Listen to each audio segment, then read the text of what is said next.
Assalamualaikum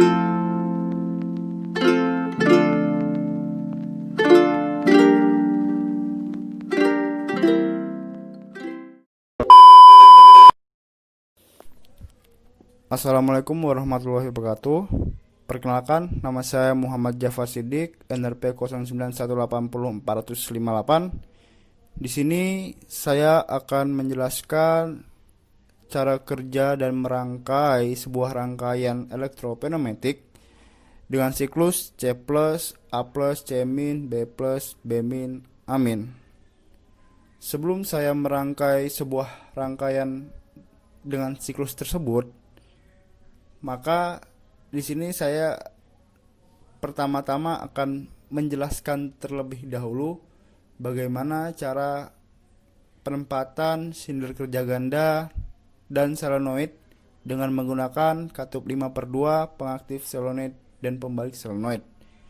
Baik, langsung saja di sini saya akan menggunakan silinder kerja ganda. Lalu di sini saya menggunakan distance rule sebagai indikasi sensornya.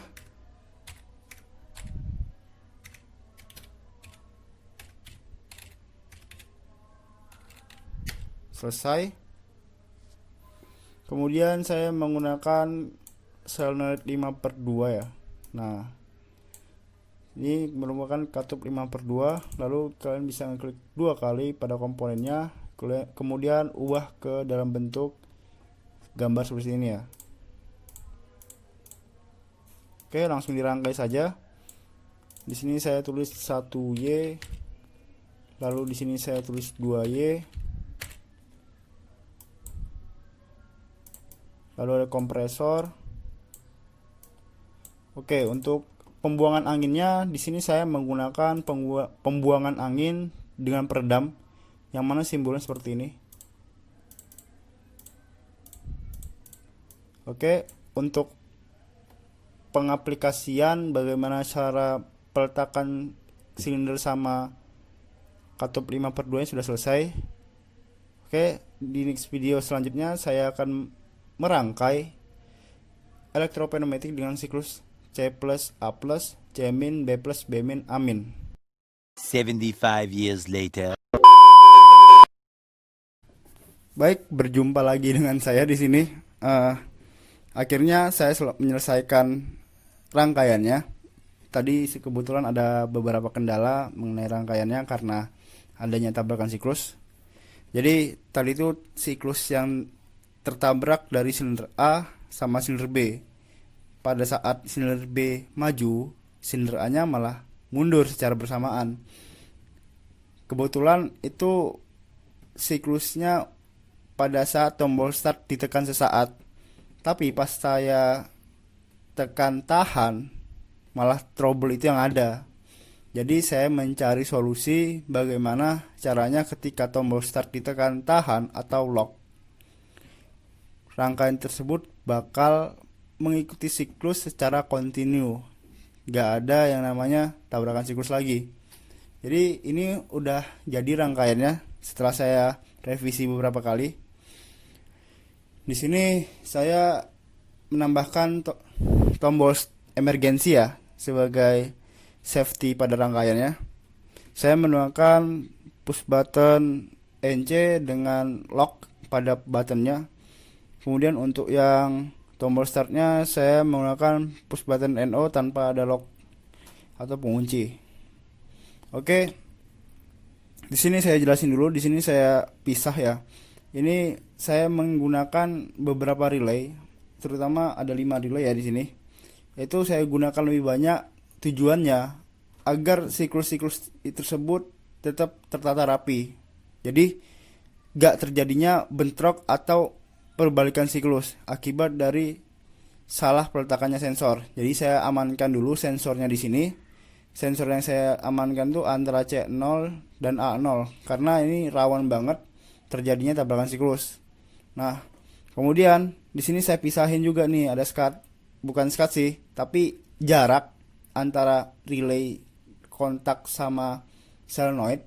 Di sini saya jarak supaya tidak pusing pada saat melihat proses dari step-step rangkaiannya.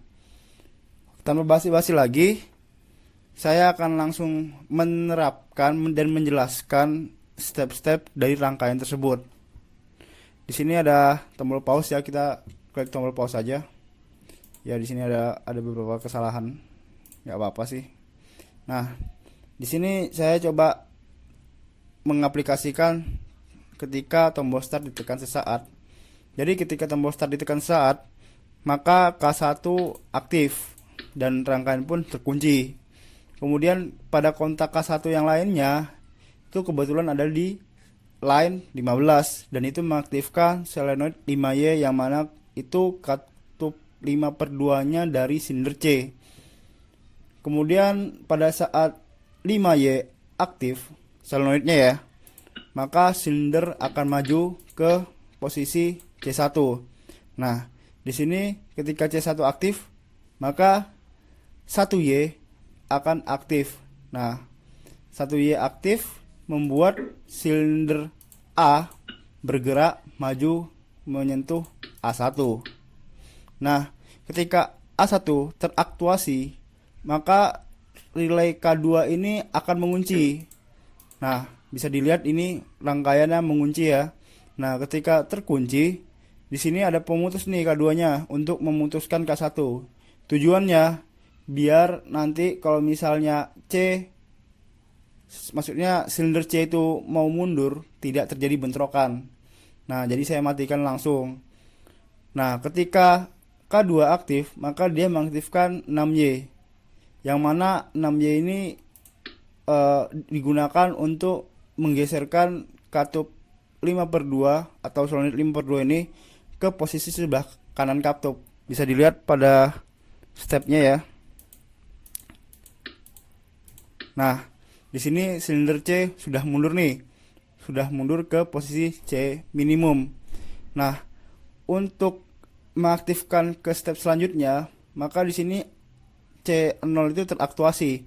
Kalau semisal saya tidak menggunakan K2 sebagai pengamannya, bisa jadi pada saat sebelum tombol start ditekan, rangkaian sudah maju duluan. Jadi itu rawan banget. Makanya saya kasih kontak K2, kontak NO, tujuannya sebagai safety. Makanya di sini saya menggunakan banyak relay. Nah, ketika rangkaiannya aktif pada kontak K3, maksudnya line 5 sama 6 ini kan line-nya kontak K3. Ketika aktif, maka di sini kontak K3 di line 12 ini mengaktifkan solenoid 3Y yang membuat silinder B bergerak maju maksimum. Oke, di sini silinder B udah mengaktualisasikan sensor B1 sehingga sensor B1 aktif dan menyebabkan relay K4 ini aktif ya. Nah, bisa dilihat relay K4 aktif. Kemudian di sini ada kontak NC pada K4 yang membuat kontak line K3 terputus dan mati sehingga silinder B bisa mundur minimum. Oke, kita coba ya. Nah, ketika B0 aktif, di sini kan saya udah ngaman ini. Kalau misalnya langsung B0 kan bisa jadi bakal silinder B-nya sebelum start ditekan itu bakal maju ya. Nah, di sini saya taruhlah di setelah K4 ya. Nah, setelah B0 itu aktif atau sensor B0 itu aktif, maka dia mengaktifkan solenoid 2Y yang membuat silinder A bergerak mundur minimum. Nah, bisa dilihat ini silinder A-nya bergerak mundur ya. Nah, ketika sudah mundur, maka sensor A0 teraktuasi dan mengaktifkan relay K5. Di sini relay K5 digunakan untuk memutus kontak relay K2 dan kontak relay K4. Tujuannya biar rangkaian tersebut mati, jadi bisa digunakan kembali. Nah, ketika saya tekan start lagi, maka di sini kontak K1 yang di sini akan memutus K5 sehingga yang lain bisa digunakan lagi. Begitu. Untuk siklus kontinunya saya coba ya di sini. Oke.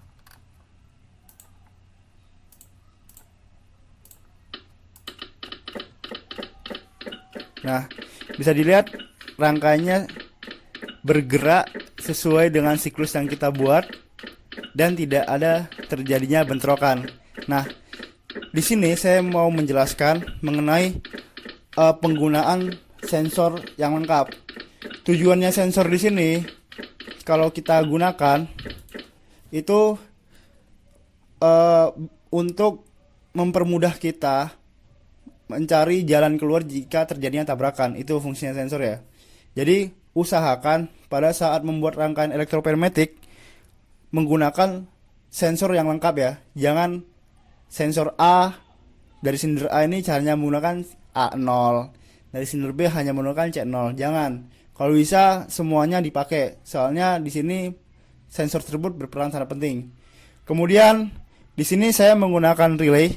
Nah, relay di sini cukup banyak ya.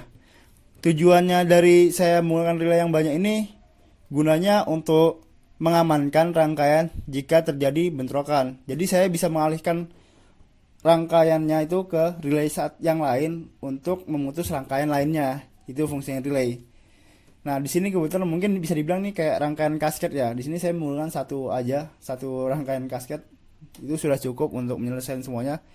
Nah, untuk tombol emergensi sendiri, ketika tombol emergensi ditekan, itu siklusnya bakal balik lagi ke posisi semula. Jadi tunggu tombol emergensinya tersambung lagi, maka dia bakal bekerja lagi dari awal, dari C+, begitu. Oke, cukup sekian penjelasan dari saya. Mohon maaf jika ada salah kata. Assalamualaikum warahmatullahi wabarakatuh.